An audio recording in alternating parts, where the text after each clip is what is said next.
రాకుండా వీలైతే అడ్డగించాలని యాకోబు చాలా ప్రయత్నం చేశాడు. వాడు తల్లి గర్భంలో నుండి బయటికి వచ్చినప్పుడు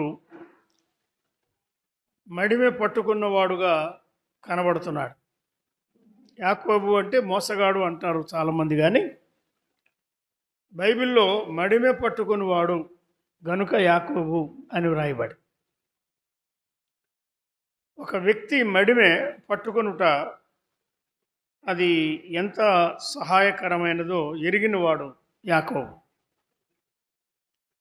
ఏ రెజ్లర్, అతడు పోరాడేవాడుగా ఉన్నాడు. యాకోబును గురించి ఏమంటారంటే ఏ వర్మ్ లైక్ జేకబ్, పురుగు వంటి యాకోబు అంటారు. హీ టర్న్ ఏ రెజ్లర్, అతడు పోరాడేవాడుగా మారిపోయాడు. Later he became a worker, అతడు పని చేసేవాడయ్యాడు. Finally he became a worshipper, అతడు ఆరాధికుడయ్యాడు. ఇంగ్లీషు వచ్చిన వారికి ఆస్వాదించడానికి 4 ముఖ్యమైన మాటలు. ఏ వర్మ్ లైక్ జేకబ్, అతడు పురుగు వంటి యాకోబు, అతడు పోరాడువాడుగా తన జీవితం ప్రారంభించాడు. ఎక్కడైనా పోరాటాలు, పట్టుదల, పోరాటం. ఎదుటివాని మడిమె పట్టుకోవాలి, వెనక్కి లాగాలి, నేను ముందుకు పోవాలి. అది అతని తత్వం. అంటే మన తత్వం కూడా అంతే. వీలు కలిగితే నాకు ముందున్న వాడిని వెనక్కి లాగి నేను ముందుకు పోవాలి అనే తత్వం మనకున్నది. అది ఆదాము స్వభావం, ఆదాము బీజం, ఆదాము రక్తం మనలో ప్రవహిస్తున్నది కనుక దానిలో తప్పేమి లేదు. కానీ అది మనకి ప్రయోజనకరమైనది మాత్రం కాదు, అది ప్రమాదకరమైనదే, నష్టాన్ని కలిగించేది. అయితే యాకోబులో కొంతకాలం అతడు పట్టుదల గలవాడు, పోరాడేవాడుగా జీవించి నష్టపోయాడు. కానీ దేవుని మందిర ప్రత్యక్షత అతనికే లభించింది. ప్రభు యాకోబుకే ఇచ్చాడు. ఇస్సాకు వంటి భక్తునికి ఇవ్వలేదు, అబ్రహాము వంటి విశ్వాస వీరునికి ఇవ్వలేదు. ఆయన మందిర ప్రత్యక్షత మొట్టమొదటిగా ఆదికాండంలో ఎవరికి ఇచ్చాడో యాకోబుకి ఇచ్చాడు. ఈ రివ్యూ అంటే 25వ అధ్యాయం మొదలుకొని 35వ అధ్యాయం వరకు యాకోబులో కలిగిన మార్పు మనం చూస్తున్నాం. 25, 26, 27 ఈ 3 అధ్యాయాల్లో ఇస్సాకు ఇంటిలో తల్లిదండ్రులతో కూడా పెంచబడిన యాకోబు తన ప్రయత్నాలు తాను సాగిస్తూనే ఉన్నాడు. రెజ్లర్, చెట్టి అయిన వాడు, పోరాడునప్పుడు అని చెప్పాడే ఆ రకంగా అన్నతో పోరాడాలని పోరాటం పెట్టుకున్నాడు. తల్లిదండ్రులు భక్తి గలవారే. ఆ ఇంటిలో పుట్టిన ఏశావు కానీ యాకోబు కానీ భక్తి గలవారుగా జీవించలేదు చాలా కాలం, లేక కొంతకాలం అనుకుందాం. ఇద్దరు 2 వేరు దశల్లో సాగిపోతున్నారు. ఇలా ఉండగా మొదటి 3 అధ్యాయాలు 25, 26, 27 తల్లిదండ్రుల దగ్గర పెరిగిన యాకోబు. ఇస్సాకు విత్తనం వేస్తే 100 అంతల ఫలం పొందుతున్నాడు, క్రమక్రమంగా అభివృద్ధి పొందుతున్నాడు. ఇస్సాకులో ఉన్నటువంటి కుటుంబ జీవితాన్ని యాకోబు చూస్తున్నాడు. ఏశావు వెళ్ళి వేటాడి మాంసం తీసుకుని వస్తున్నాడు, తండ్రి దాన్ని ఆస్వాదిస్తున్నాడు. ఎప్పటికైనా నా జ్యేష్ఠ కుమారుడు ఏశావును నేను ఆశీర్వదించి వెళ్ళిపోవాలనుకున్నాడు. చివరికి 27వ అధ్యాయంలో ఇస్సాకు చెప్పగా ఏశావు వేటకు వెళ్ళాడు. ఈ సంగతి మొత్తం విన్న రెబెకా యాకోబుని పిలిపించి, ఆశీర్వాదం నీ మీదికి రావాలి కనుక నేను చెప్పిన ప్రకారం నిశ్చయి, దానికి పర్యవసానంగా ఏం జరిగినా నేను సిద్ధంగా ఉన్నాను. శాపమా నా మీదకి వస్తుంది, నింద నా మీదకి వస్తుంది, నష్టమా నేను భరిస్తాను అని రెబెకా దానికి సిద్ధపడి కుమారునికి ఇష్టం లేకపోయినా తయారు చేసి పంపించింది. ఏశావు వస్త్రములు అతనికి తొడిగి వేషధారిగా చేసి పంపించింది. నా తండ్రి నన్ను కనుగొంటాడు, నేను ఆశీర్వాదానికి బదులు శాపమే తెచ్చుకుంటానని కూడా అన్నాడు యాకోబు. ఆ శాపం నా మీదకి వస్తుంది, నేను చెప్పినట్టు నా కుమారుడా నువ్వు వెళ్ళు అని సిద్ధపరిచి పంపించింది తల్లి. ఆ 3 అధ్యాయాలు తండ్రి తల్లి ఉన్న ఇంటిలో లేక ఆ గుడారాల్లో వారితో కూడా ఎక్కువ సమయాన్ని గడిపినవాడు యాకోబు. వారిలో ఉన్న భక్తి జీవితం తనకు అలవాటు కాలేదు. అది జన్మతా వచ్చేటువంటి లక్షణం. మనం పాపం చేసినందున పాపం ద్వారా మరణము మనందరికీ సంప్రాప్తమాయను అన్నాడే, అదే యాకోబుకు సంప్రాప్తమైన. ఆ తరువాత యాకోబు చరిత్ర ప్రారంభమైంది. అంటే మోసగానిగా అతడు చేసింది అయిపోయింది. ఇప్పుడు ఆ తండ్రి ఇంటిని తల్లి ఇంటిని తల్లిదండ్రులను గుడారం విడిచిపెట్టి దూరదేశానికి పద్దనరాముకు ప్రయాణం కావలసి వచ్చింది.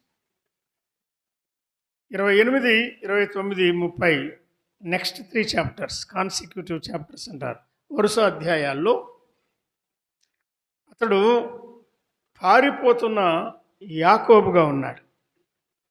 28లో పంపబడుతున్న యాకోబు, పారిపోతున్న యాకోబు. బేతేలు ప్రత్యక్షతను పొందిన యాకోబు. ఆదికాండం 28లో ఆయన ప్రత్యక్షతను పొంది తాను తలగడగా చేసుకున్న రాతిని తీసి తెల్లవారినప్పుడు స్తంభముగా నిలిపి దాని కొన మీద నూనె పోశాడు. రాత్రి వేళ దేవుడు నిచ్చెన పైగా ఉండి మాట్లాడుతూ వచ్చాడు. యాకోబులో మార్పు రాలేదు. 28లో అతడు మారినవాడు కాదు. కానీ దాదాపుగా బేతేలుకు సంబంధించిన కొన్ని మర్యాద మాటలు చెప్పాడు. నిశ్చయముగా యెహోవా ఈ స్థలమందు ఉన్నాడు అన్నాడు. 16వ వచనం, ఈ స్థలము భీకరమైన స్థలం, ఇది దేవుని మందిరమే కానీ వేరొకటి కాదు, పరలోకపు గవిని ఇదే అన్నాడు. తెల్లవారినప్పుడు రాతిని స్తంభంగా చేసి కొన మీద నూనె పోశాడు. క్రొత్త నిబంధన సంఘం యొక్క ప్రారంభం ఛాయాపూర్వకంగా ఇక్కడే. రాయి స్తంభము అనేటువంటి మాటలు. జీవగల దేవుని సంఘం సత్యమునకు స్తంభము ఆధారము అని తిమోతి 3:15. తర్వాత 16 వచనాల్లో ఆ స్తంభములో ఉన్న ప్రత్యేకత, ప్రభువులో ఉన్న వ్యక్తిత్వాన్ని మనం చూస్తున్నాం. ఆ స్థలమునకు అతడు బేతేలని పేరు పెట్టి, ఎరిగి పెట్టిన పేరు కాదది, అనుభవించి ఆస్వాదించి పెట్టిన పేరు కాదు. అక్కడ మందిరం కట్టబడలేదు, మందిరం లేదు. కానీ ఏమన్నాడు, ఇది దేవుని మందిరమే కానీ వేరొకటి కాదు. This is none other than the house of God. యాకోబుకు దేవుని మందిరానికి ఏంటి సంబంధం?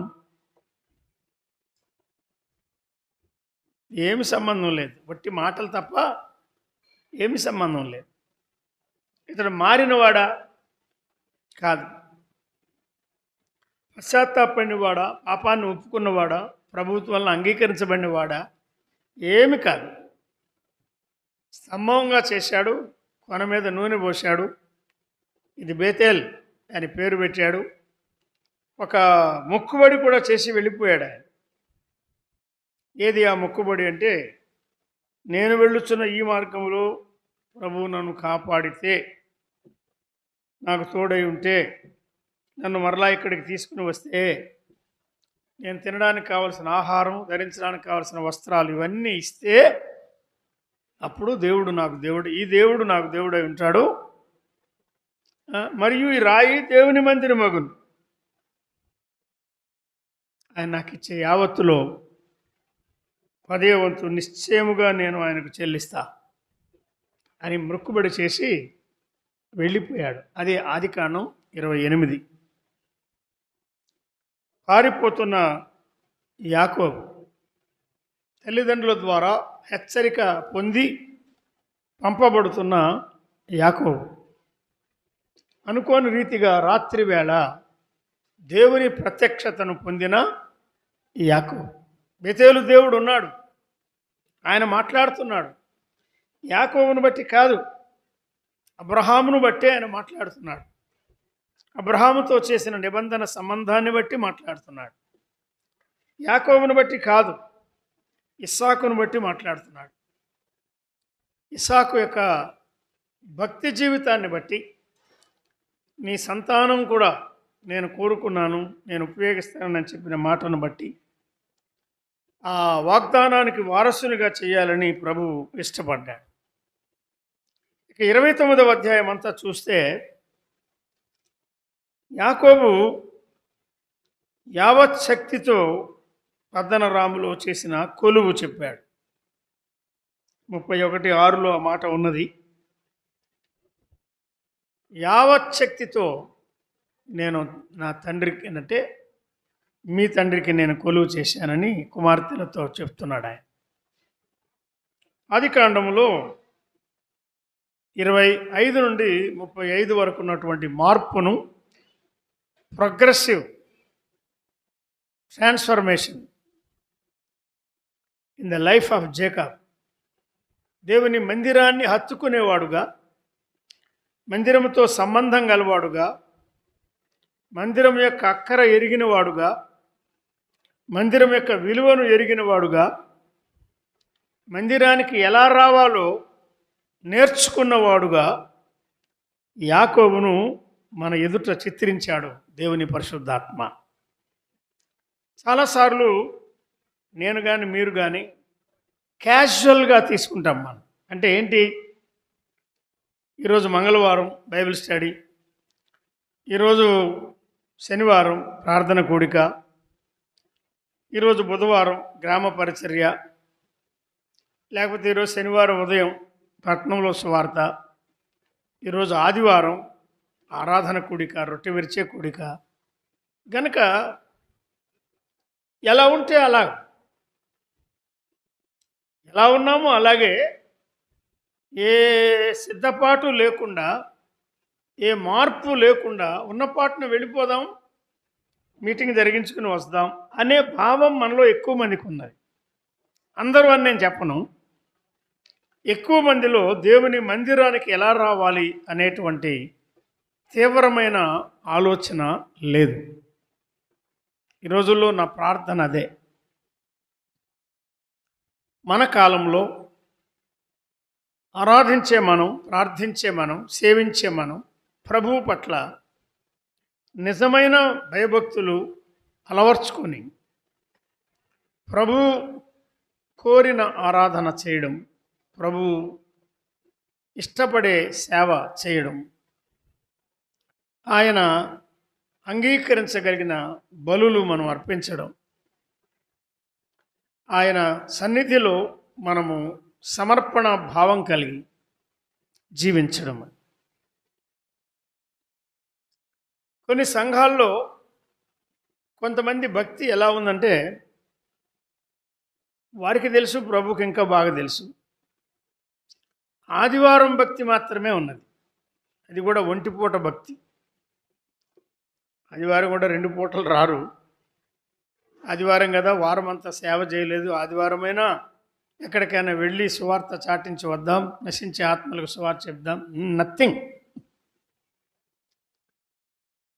పోనీ విశ్వాసులైనా దర్శించి వద్దాం, నో, నథింగ్. కేవలం విశ్వాసులు అయ్యాం, నీళ్ళలో ముంచారు, పైకి లేపారు, ఇక మనం ఎంత ముంచినా, ఎంతమందిని ముంచినా ఏమి నష్టం లేదు అనే ఆ పద్ధతిలో సాగిపోతున్నారు కొంతమంది. This is hypocrisy. దీనినే బైబిల్ ఏమంటుందంటే వేషధారణ అంటుంది. ప్రాపర్ లీడర్స్ తయారు కావాలి. సంఘాల్లో మేము వెళ్ళిపోతున్నాం, ప్రాపర్ లీడర్స్ తయారు కావాలి. లీడర్స్ అంటే లీడర్స్గా ఉన్నవాళ్ళు అని కాదు, లీడర్స్గా ఉండ తగిన వాళ్ళు. ప్రభువు పనికి కొలతలు ఉన్నాయి. యాకోబును దేవుడు మార్చాడు. అది మనం ఆలోచన చేస్తున్నాం. యాకోబు ప్రారంభములో మార్పు చెందినవాడు కాదు. కానీ 29, 30, 31, 28లో పంపబడ్డాడు కదా. సరే, 28లో పంపబడ్డాడు, 29, 30 అనుకున్నాం. ఈ 3 అధ్యాయాలు చూసినా, లేక 29, 30, 31 3 అధ్యాయాలు చూసినా, అతడు దాచుకొనకుండా, తన బలాన్ని దాచుకొనకుండా సేవ చేశాడు. వారంలో 1 గంట లేక 2 గంటలు మనము వాక్యం అందిస్తే we have done so much అని ఫీల్ అవుతున్నాం. మనం ఏం బ్రదర్, ఎంత కష్టపడుతున్నాం, ఇన్ని సంవత్సరాలుగా కష్టపడుతున్నాం అనుకుంటున్నాం. మనం నిజమేనా అంటే, ఉద్యోగాలు చేసేవారు రోజుకు 5-6 గంటలు పాఠాలు చెప్తున్నారు. దానికి ముందు 4-5 గంటలు సిద్ధపడుతున్నారు. వారితో పోల్చితే మన ప్రయాస చాలా తక్కువ. అది కాదు ప్రభువు కోరేది. హోల్ హార్టెడ్ సర్వీస్, పూర్ణ హృదయముతో చేసే సేవ ప్రభువుకు కావాలి. భక్తి జీవితం ప్రభువుకు కావాలి. లాబాను దగ్గర యాకోబు చేసిన సేవ కొలువు, ద సర్వీస్ ఆఫ్ జేకబ్, చాలా విశేషమైన. లాబాను యోగ్యుడు కాదు, కానీ యాకోబు యావచ్చక్తితో కొలువు చేశాడు. ఆయన ఎలా కొలువు చేశాడో చెప్పాడు. ఆ వచనాలు అయినా అప్పుడప్పుడు చదువుకొని నేను సంఘానికి ఏం చేస్తున్నానని అనుకోవాలా, ప్రశ్నించుకోవాలి. నిద్ర నా కనులకు దూరమాయ. 4 గంటలకి 4:30 గంటలకి వెళ్దాము అంటే 4:30కి అసలు కనపడరు. ఎందుకు కనపడరు చెప్పండి? నిద్ర పొండి పోవద్దని ఎవరు చెప్పారు? భోంచేసి గంట నిద్రపోండి, చాలదు 2 గంటలు నిద్రపోండి. ఇక నిద్ర అంటే నిద్రేనా? రాత్రంతా నిద్ర లేకుండా ప్రయాణం చేశారా, పని చేశారా, కష్టపడ్డారా? ఈ రైలు దిగి ఆ బస్సు ఎక్కి అక్కడి నుంచి ఏది లేకపోతే నడిచిపోయి మీరేమైనా కష్టపడ్డారా? ఏది లేదే. మన జీవితానికి, మన ఆరాధనకు, మన జీవితానికి, మన ప్రార్థనకు, మన జీవితానికి మనం చేసే సేవకు పొంతన ఎంతవరకు ఉన్నది? ఇది ఆత్మ పరిశీలనాత్మకమైన ఆలోచన ఈ ఉదయకాలం. అతడు చాలా విశేషమైన సేవ చేశాడు.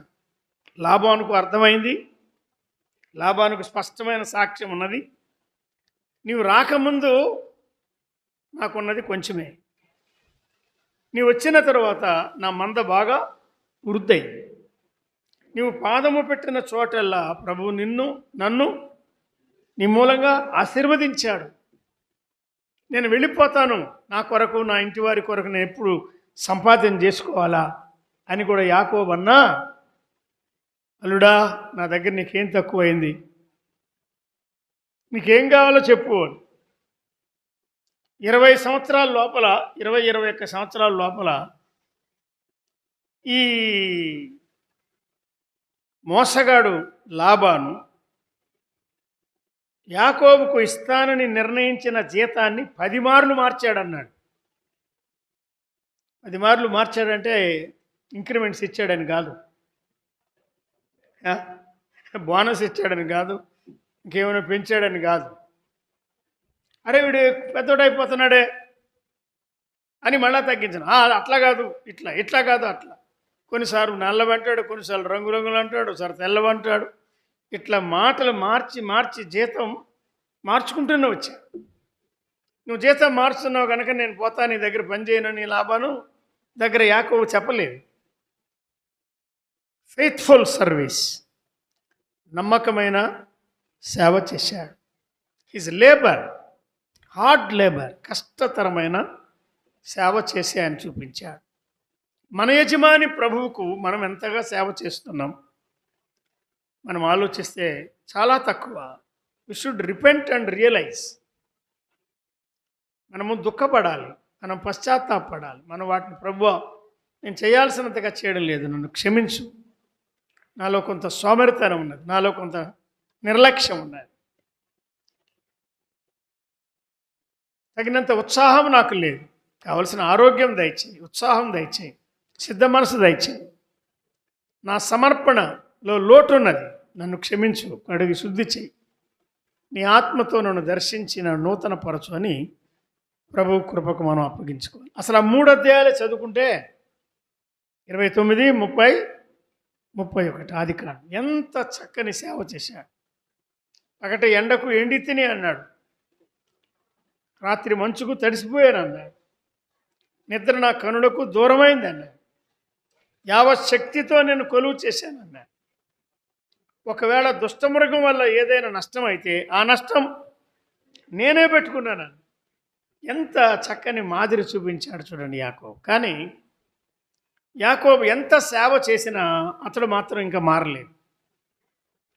లాబానుకు సేవ చేశాడు, మందకు సేవ చేశాడు, కానీ అతడు మారలేదు. మరి ఏమైంది అంటే ఏ turning point in the life of Jacob. యాకోబు జీవితంలో ఒక మలుపు మనం చూడగలుగుతున్నాం. తండ్రి ఇంటి నుండి పద్దనరాముకు వెళ్ళిన యాకోబు తన ఇష్ట ప్రకారం తిరిగి రావడం లేదు. ప్రభువు చెప్పాడు, నీ పితరుల దేశమునకు నీవు తిరిగి వెళ్ళు, నీ బంధువుల యొద్దకు నీవు తిరిగి వెళ్ళు, నేను నీకు తోడై ఉండే. ప్రభువు యాకోబుకు తోడుగా లేకపోతే అతడు ఇంటి దగ్గర నుండి ఇక్కడికి చేసిన ప్రయాణం వ్యర్థమే. ప్రభువు తోడుగా లేకపోతే ఇప్పుడు అక్కడి నుండి మళ్ళీ ఆ తండ్రి ఇంటికి వెళ్ళే ప్రయాణం కూడా వ్యర్థమే. ప్రభువు తోడుగా లేకపోతే మనం చేసే ప్రయాణాలు, మనం చేసే ఆలోచనలు వ్యర్థమే. కొన్నిసార్లు మనం అనుకుంటాం, చెప్పాలంటే అవి మనం అనుకున్నవే, ప్రభు అనుకున్నవి కాదు.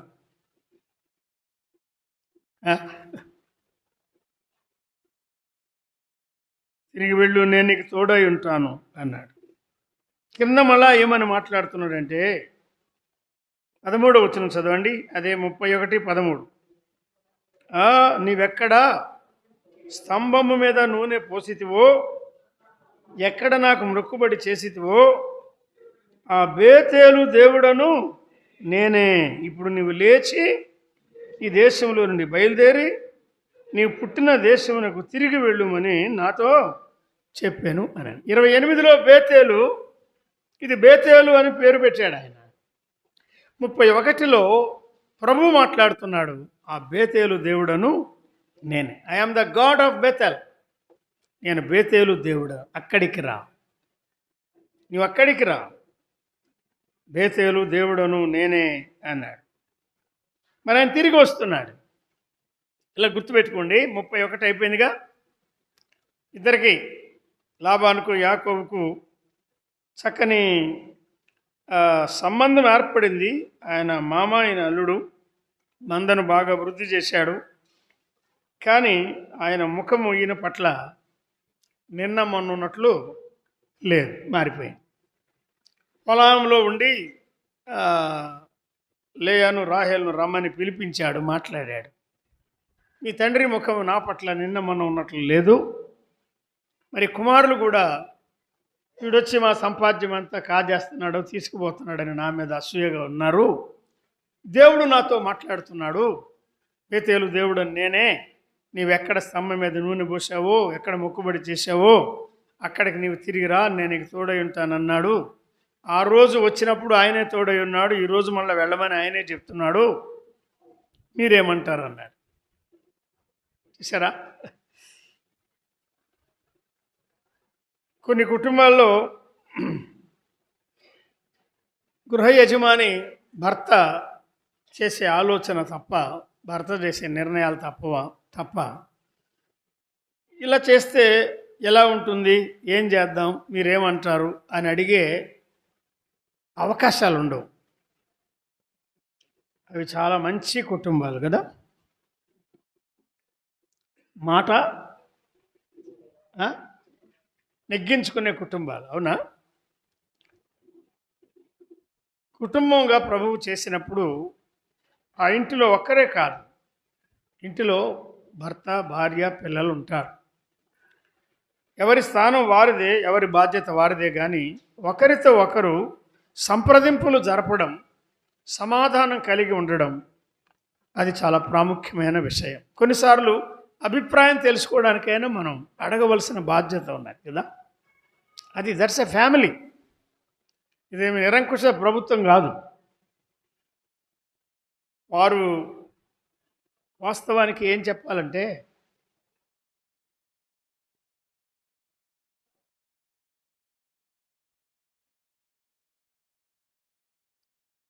యాకోబుకు వ్యతిరేకంగా మాట్లాడవలసింది వాళ్ళు. ఇక్కడికి వస్తే మరి నీకు పనిచ్చింది ఎవరు, నీకు జీతం ఇచ్చింది ఎవరు, పోషణ ఇచ్చింది ఎవరు, పిల్లల్నిచ్చింది ఎవరు, ఆయనకే వేరుగా నువ్వు మాట్లాడతావా అని చెప్పే అవకాశం ఉంది. కానీ they did not take any side with their father. ఇంకా మాకు అక్కడ పాలు పంపులు ఉన్నాయి, దేవుడు నీతో చెప్పినట్లల్లా చేయమన్నారండి. ఎంత మంచి మాట చెప్పారో తెలుసా. నా బైబిల్లో నేను అక్కడ ఒక నిలువు గీత పెట్టాను. దేవుడు మా తండ్రి యొద్ద నుండి తీసివేసిన ధనమంతా మాదియు మా పిల్లదినై ఉన్నది కదా, కాబట్టి దేవుడు నీతో చెప్పినట్లల్లా చేయుము. బా, ఎంత మంచి జవాబిచ్చారు అని ఆయనకు ఉత్తరం ఇచ్చారు. కనుక యాకోబుతో వారు ఏకీభవించారు. దీనిని బట్టి యాకోబు మర్యాద తెలియనివాడు కాదు, మర్యాద తెలిసిన వాడే చెప్పే వెళ్ళాలి. కానీ చెప్తే ఆయన వెళ్ళనిస్తాడా? మనం పోటీ పెడితే, ఏశావు యాకోబుకు పోటీ పెడితే యాకోబే గెలుస్తాడు. మరి లాబానుకు యాకోబుకు పోటీ పెడితే యాకోబు గెలుస్తాడా? యాకోబు గెలవడు, లాబానే గెలిచే అవకాశం ఉన్నది. ఇతడు చెప్పకుండా వెళ్ళిపోతే 3 రోజులకు బయలుదేరి వచ్చి మళ్ళీ కలుసుకున్నాడు. అసాధ్యుడు, మామ అసాధ్యుడు, గజమోసగాడు. నాకు చెప్పకుండా వెళ్తావా? ఏమనుకున్నావు? నేను నీకు ఎంతైనా హాని చేసేవాడిని వాడిని, దేవుడు నాతో మాట్లాడాడు కనుక అని చెప్తున్నాడు లాభం. అంతవరకు మేలే కదా. దేవుడు నాతో మాట్లాడాడు, జాగ్రత్త, నువ్వేం చేస్తున్నావో యాకోబు విషయంలో చాలా జాగ్రత్తగా ఉండాలి, నేనంతా చూస్తున్నా, నువ్వేం చేస్తున్నావో అతనికి నేను చూస్తున్నానని ప్రభు చెప్పాడు. కాబట్టి లాబాను మార్పు గలవాడుగా ఆయన బయలుదేరి వస్తున్నాడు. ఈ ఉదయం నేను మీ ఎదుట ఉంచదలసిన విషయం ఏమంటే, బేతేలు దేవుడును నేనే, బేతేలుకు రమ్మని ప్రభు మాట్లాడుతున్నాడు. నువ్వెక్కడ స్తంభం నిలిపావో, నూనె పోసావో, మొక్కుబడి చేశావో, పానార్పణ చేశావో, అక్కడ మందిరం కడతానని చెప్పావు, మొక్కుబడి చేశావు, నేను నీకు ఇచ్చే యావత్తులో 10వ వంతు ఇస్తానన్నావు, బయలుదేరి రా. ఆ రోజు ఒంటరిగా చేశావు ఆ మొక్కుబడి, ఈరోజు నీ విస్తరించావు. నీకు లేయా దొరికింది, రాహేల్ దొరికింది, జిల్పా దొరికింది, బిల్హాన్ దొరికింది. ఇంతమంది పిల్లల్ని ఇచ్చాను, ఇన్ని పశువులు, ఇంత బంగారు, ఇంత వెండి, ఇంత సంపద అంతా ఇచ్చాను. ఇది ముఖ్యం కాదు. Your wealth is not important. I want you to come back to Bethel. నువ్వు బేతేలుకు వచ్చి అక్కడ నేను కోరిన రీతిగా నీవు ఆరాధన చేయాలి అని ప్రభువు యాకోబుతో మాట్లాడుతున్నాడు. కాబట్టి ఇప్పుడు యాకోబులో మనం గ్రహించేది ఏమంటే, చూడండి 35వ అధ్యాయం మొదటి 3 వచనాలు ఒకసారి చదవండి.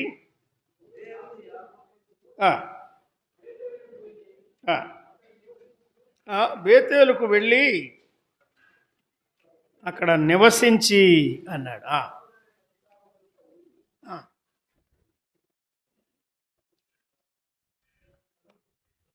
చదవండి. ఎవరైనా స్టార్ట్ చేస్తే నీవు పారిపోయాడు కదా 28లో, పారిపోయినప్పుడు నీకు కనబడిన దేవునికి అక్కడ అంటే బేతేలు బలిపీఠం కట్టుమని చెప్పగా యాకోబు తన ఇంటి వారితోనూ తన యొద్ద ఉన్న వారందరితోనూ మీ యొద్దనున్న అన్య దేవతలను పారవేసి మిమ్మును మీరు శుచిపరచుకొని మీ వస్త్రములను మార్చుకొనుడి. అది చాలా చక్కని మాట అండి. మనము లేచి బేతేలునకు వెళ్ళుదము అన్నాడు. మనము లేచి బేతేలునకు వెళ్ళుదము. బేతేలుని పేరు పెట్టాడు 28లో. నేను బేతేలు దేవుడను, నువ్వు వచ్చి మళ్ళీ అక్కడ కనబడాలి, నాకు బలిపీఠం కట్టాలన్నాడు ప్రభు 31లో. ఇప్పుడు 35లో నువ్వు పారిపోయినప్పుడు నీకు కనబడిన దేవునికి అక్కడ బలిపీఠం కట్టు అని ప్రభువు చెప్పగా మనము లేచి బేతేలునకు వెళ్ళుదము అంటే అర్థం ఏమిటి? ఇది నేను ఒక్కడనే వెళ్ళి చేసి వచ్చేది కాదు. సంఘాల్లో కొంతమంది ఎలా ఉంటారంటే ఎందుకో తెలియదు ఇంటికొకళ్ళు వస్తూ ఉంటారు. మీ సంఘాల్లో ఉన్నాయో లేదో, మా సంఘంలో ఉన్నాయి. ఉంటారు మనుషులు, రారు. ఎందుకో తెలియదు, దానికి జవాబు లేదు. మనం మందిరానికి వెళ్తున్నాం, నువ్వు కూడా సిద్ధపడమ్మా అని చెప్తారో చెప్పరో. పోవయా మందిరం అంటే వంట ఎట్లా అంటారేమో, అది కూడా మనకు తెలియదు. ఒంటరి పోరాటం చేస్తూ ఉంటారు కుటుంబాల్లో సహకారం లేక కొంతమంది. కానీ యాకోబు ఏం చెప్తున్నాడు? నో, ఇది నేనెళ్ళి కనబడి చేసి వచ్చేది కాదు. మనము లేచి బేతేలుకు వెళ్దాం, మనం అందరం వెళ్ళాలి. అందరూ వచ్చారు. నోవహు చెప్పిన మాట అతని ఇంటి వారందరూ విన్నారు. యాకోబు చెప్పిన మాట యాకోబు ఇంటి వారందరూ విన్నారు. ఈనాడు కొంతమందికి ఉన్న పెద్ద ప్రాబ్లం ఏంటంటే ఇంటివారు మాట వినరు. కష్టమే. నేను రాను అంటే మనం ఏం చేయలేము దానికి. ఎదగని వయసులో అది వేరే సంగతి. మనం లేచి బేతేలుకు వెళ్దాం. నా శ్రమ దినమున నాకు ఉత్తరమిచ్చి నేను వెళ్ళిన మార్గమున నాకు తోడయుండిన దేవునికి అక్కడ బలిపీఠము కట్టేదను అన్నాడు. ఇది మాట గుర్తుపెట్టుకోండి. బేతేలు పేరు పెట్టిన యాకోబు కాదు. నేను బేతేలు దేవుడను, నీవు మళ్ళా నీ పితరుల దేశానికి రా అని చెప్పిన దేవుని సంగతి కాదు ఇది. మీరు బలిపీఠం కట్టాలి, నా సన్నిధిలో కనబడాలి అని ప్రభువు చెప్పగా ఎటువంటి వాడుగా యాకోబు ఆయన ఇంటివారు బయలుదేరి బేతేలుకు వెళ్ళారు. ఆ ఒక్క ఆలోచన చేసి మనం ముగించుకుందాం. దీనిలో 3-4 రకాలుగా నేను జ్ఞాపకం చేయాలని ఆశిస్తున్నాను. This is my meditation. ఇది వర్తమానం కాదు. ఎంత మార్పు కలిగి యాకోబు వెళుతున్నాడు, అప్పటికి ఇప్పటికి ఎంత తేడా వచ్చింది. వెనక్కి రండి. 31వ అధ్యాయంలో ఇద్దరు మోసగాళ్ళు చేసిన నిబంధన ఉన్నది.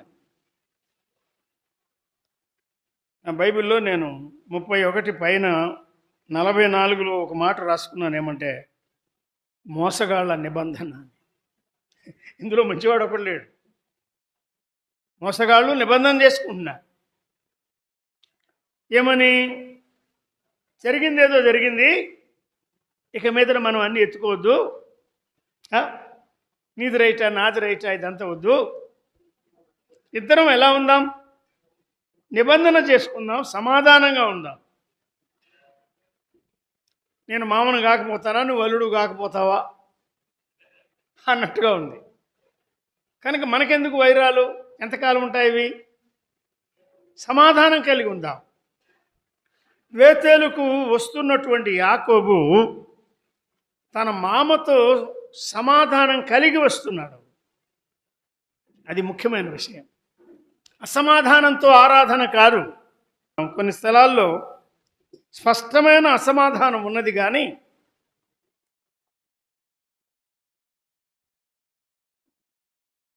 అసమాధానంతోనే వెళ్ళి తలుపులు తీసి ఆరాధన చేసి వస్తున్నారు. అదొక గుంపు. మళ్ళీ అదే మందిరం లోపలికి వెళ్ళి అక్కడ మళ్ళా ఆరాధన చేసి వస్తున్నారు. వారు రొట్టె మానడం లేదు, పాత్ర మానడం లేదు, అన్నీ మామూలుగా సాగిపోతూ ఉన్నాయి. అసమాధానం ఉన్నతోనే సాగిపోతున్నారు. అన్యజనుల ఎదుట అల్లరిపాలు అవుతున్నారు. అవి మళ్ళీ పబ్లిష్ చేసుకుంటున్నారు కొంతమంది. అదేంటి అదేంటి డిగ్నిటీయా, గొప్పతనమా, పబ్లిసిటీయా? షేమ్! అంతగానే ఇంకేం లేదు. జీవము గల దేవుని సంఘాన్ని మనము అన్యజనులు ఎదురుకు తెస్తున్నామంటే సిగ్గుచేట, అది సిగ్గుపడాలి. ఎందుకు బ్రదర్ మనం ఇలా ఉండాలి? ఏం జరిగింది? మనం పరీక్షించుకొని మన తప్పులు మనం ఒప్పుకుందాం, చక్క చేసుకుందాం. మన ప్రభు క్షమిస్తాడు, బహుగా క్షమిస్తాడు. అసమాధానంతో మనం ఆరాధన ఎలా చేయగలం, అసలు ఆ బల్ల ఎలా తయారు చేయగలం, అందులో మనం ఎలా పాలు పొందగలం అని రావాలి కదా. మీలో బుద్ధిమంతుడు ఒకడైనా లేడా అంటాడు. అన్నారా? ఎవరో ఒక తప్పుడు పని చేశారని మనం కూడా అలాగే చేయాలని దాన్ని మాదిరిగా తీసుకోవడం కూడా కాదు. నీ కాలములో నీవు ఉండగా అక్రమము, అన్యాయము జరగకుండా నువ్వు చూడాలి. లేదా నీవు దాంట్లో పాలు పొందకుండా జాగ్రత్తగా ఉండాలి కదా. సమాధానపడి చూడండి, లాబాను యాకోబు ఎటువంటి వారు? అసలు నేను నీకు ఎంతైనా హాని చేయగలను వాడను అని చెప్తున్నాడు లాబాను. చెప్పకుండా వెళ్ళిపోయాడు యాకోబు. తన ఇంటి వారందరినీ తీసుకుని బయలుదేరి వెళ్తున్నాడు. ఈయనకి 2 భయాలు ఉన్నాయి. ఒకవేళ లాబాను వస్తే, నన్ను తరుముకుంటూ వస్తే నా సంగతి ఏమిటి అని. ఇంకొక భయం ఏమిటి? 20 సంవత్సరాల కిందట ఏశావు ఎదుటి నుండి పారిపోయి వచ్చానే, కాబట్టి నా దగ్గరున్న వాళ్ళని 2 సేనలు చేయాలా, మహనయీమని పేరు పెట్టి 2 సేనలని, ఒక సేనను చంపినా ఇంకో సేనైనా బతికించుకుంటాను అనుకున్నాడు యాకోబు. మెట్టుకు ఇంకా స్కీమింగే, ఉపాయాలు పన్నాగాల్లోనే ఉన్నాడు కానీ పశ్చాత్తాపం లేదు, మార్పు లేదు. 31లో మార్పు కలిగింది. నంబర్ 1 లాబానుతో సమాధానం కలిగింది. 32లో మార్పు కలిగింది, దేవునితో సమాధానం కలిగింది. 33లో మార్పు కలిగింది, ఏశావుతో సమాధానం కలిగింది. చూసారా? అంటే 35వ అధ్యాయంలో అతడు చేసిన ఆరాధన లాబానుతో సమాధానం కలిగి చేస్తున్నాడు, దేవునితో సమాధానం పొంది చేస్తున్నాడు. అవునా? తిరిగి ఏశావుతో సమాధానం కలిగి ఆరాధన చేస్తున్నాడు. ఈ 3 అధ్యాయాల్లో ఈయనలో స్పష్టమైన మార్పు మనం చూస్తున్నాం. కాన్సిక్యూటివ్ అంటే వరుస అధ్యాయాలు 31, 32, 33. దేవునితో సమాధాన పడ్డాడు, అది ముఖ్యమైనది. అంటే 28లో ఆయన చెప్పిన మాటలు అతడు మార్పు చెందిన వ్యక్తిగా పలికిన మాటలు కాదు, ఊరికే మర్యాదగా మాట్లాడాడు. కానీ నిజమైన బేతేలు అనుభవం ఆయనకు 35లో కలిగింది. మరి ఏశావుతో సమాధానపడిన అధ్యాయం చూస్తే 27 చివరిలో ఏశావుకు కలిగిన అన్యాయాన్ని బట్టి, నష్టాన్ని బట్టి యాకోబును చంపాలనుకున్నాడు. నిజమే, నా తండ్రి దుఃఖదినములు తీరిన తర్వాత నేను యాకోబును చంపేదని అనుకున్నాడు. ఈ మాటలు తల్లిదండ్రులు విన్నారు, అబ్బాయిని పిలిపించి హెచ్చరించి పంపించారు. ఏశావు చేసినట్టు నువ్వు చేయొద్దు, అన్య వివాహాలు చేసుకోవద్దు, కనాను స్త్రీలలో, అన్య స్త్రీలలో మనకు చెందని వాళ్ళు ఎవరితో కానీ సంబంధం పెట్టుకోవద్దు అని ప్రార్థన చేసి హెచ్చరిక ఇచ్చి పంపించారు. ఇప్పుడు ఆయన తిరిగి వస్తున్నాడు.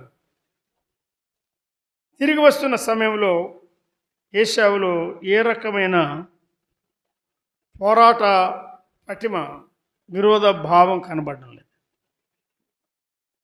ఏశావు విశ్వాసి అని నేను చెప్పను, యోగ్యుడు అని చెప్పను, నేను బైబిలే భ్రష్టుడు అని చెప్తున్నది. అతడు వ్యభిచారి, భ్రష్టుడు అని చెప్తున్నది బైబిల్. కానీ 33వ అధ్యాయం ప్రకారం చూస్తే యాకోబు ఏశావు ఇద్దరిలో ఎవరు యోగ్యులంటే ఏశావే యోగ్యుడుగా. యాకోబు కనబడ్డాడు కనుక కక్ష తీర్చుకున్నాడా, కత్తి దూశాడా? ఏశావు లేదు. నా తమ్ముడు, నా సహోదరుడు. ఇవన్నీ ఎందుకయ్యా? ఇవన్నీ ఎందుకు నువ్వు పంపిస్తున్నావు? ఇవన్నీ నాకు అవసరమా? నీవెవరివి? నా తమ్మునివి కదా, నేనెవరిని నేను అన్నాను కదా. ఒక తల్లి ఒక తండ్రి రక్తాన్ని పంచుకొని పుట్టిన వారం కదా. ఎంత చక్కని భావం ఉందో చూడాలి. మరి ద్వేషాలు, కక్షలు, ఈర్ష్యలు గోతి వరకు తీసుకుని పోయే వాళ్ళకి ఈ బైబిల్ లేదా? మాట్లాడదా? ఎంతవరకు ఈ కలహాలు, కక్షలు, ఈ పంతాలు ఎందుకు? ఏశావులోనే మార్పు కలిగితే, మోసగాడు లాభంలోనే మార్పు కలిగితే నీలో నాలో కలగవద్దా? అది మన మోసము, మన యుక్తులు, మన వేషము, మన అసూయలు, మన ధనాపేక్ష, మన స్వార్థము, మన కుతంత్రాలు, మన కపటము, వీటితో చేసేది ఆరాధన కాదు. అర్థం చేసుకుందాం. ఆరాధన అయినా మానుకో, ఇవైనా మానుకో. సంఘానికి మనం తేటగా చెప్పాలి. చల్తే అంటారే, పోతా ఉందని అట్లనే పోతున్నారు కొంతమంది. ఎప్పటికైనా తప్పే. తప్పును ప్రభు ఒప్పు అని చెప్పడు. ఎలా వారు వెళుతున్నారు ఆరాధనకు అంటే ఆదికాండం 35 ప్రకారం చూస్తే అసమాధానంతోనే జీవితాంతం సాగలేదు. లాబాను, యాకోబు ఒప్పందం చేసుకున్నారు కదా, కలిసి భోజనం చేశారు. కొంతమంది సర్లే అంటారు, ఇక వందనాలు కూడా చెప్పకుండా వెళ్ళిపోతారు. అంటే అర్థం ఏంటి? సమాధానం కలిగినట్ట కాదండి. నీ భోజనం కూడా చేయను అంటే ఇది శరీరం. నీ సహోదరునితో కలిసి భోజనం చేయడానికి ఏమి ఇబ్బంది? సమాధానం కలిగినట్టు ఆధారం ఏమిటి? సహవాసం చేశారు, సాక్ష్యము స్థాపించారు, సమాధానం వారి మధ్య స్థిరపరచబడింది. ప్రభుతో సమాధానం దొరికింది 32లో, ఏశావుతో సమాధానం కలిగింది 33లో. ఇంక 2 విషయాలు చెప్పి నేను ముగిస్తాను. ఏమంటే 35కు రావాలంటే మన దారిలో ఇంకొక అధ్యాయం ఉంది. అది 34వ అధ్యాయం. చాప్టర్ 34. లాబాను లేడు, ఏశావు లేడు, కానీ అవమానకరమైన కార్యం జరిగింది అక్కడ. యూదా జనాంగములో అవమానకరమైన కార్యం జరిగింది. ఎవరి ద్వారా? ఇంటివారి ద్వారా. ఒక పక్కన యాకోబు ప్రభుకు దగ్గర అవుతున్నాడు, ఇంటివారు కూడా ప్రభుకు దగ్గర అవుతున్నారు. కానీ ఆ దేశపు వ్యక్తులను చూడడానికి వెళ్ళి వారి కుమార్తె తప్పిపోయినట్టుగా మనం చూస్తాం.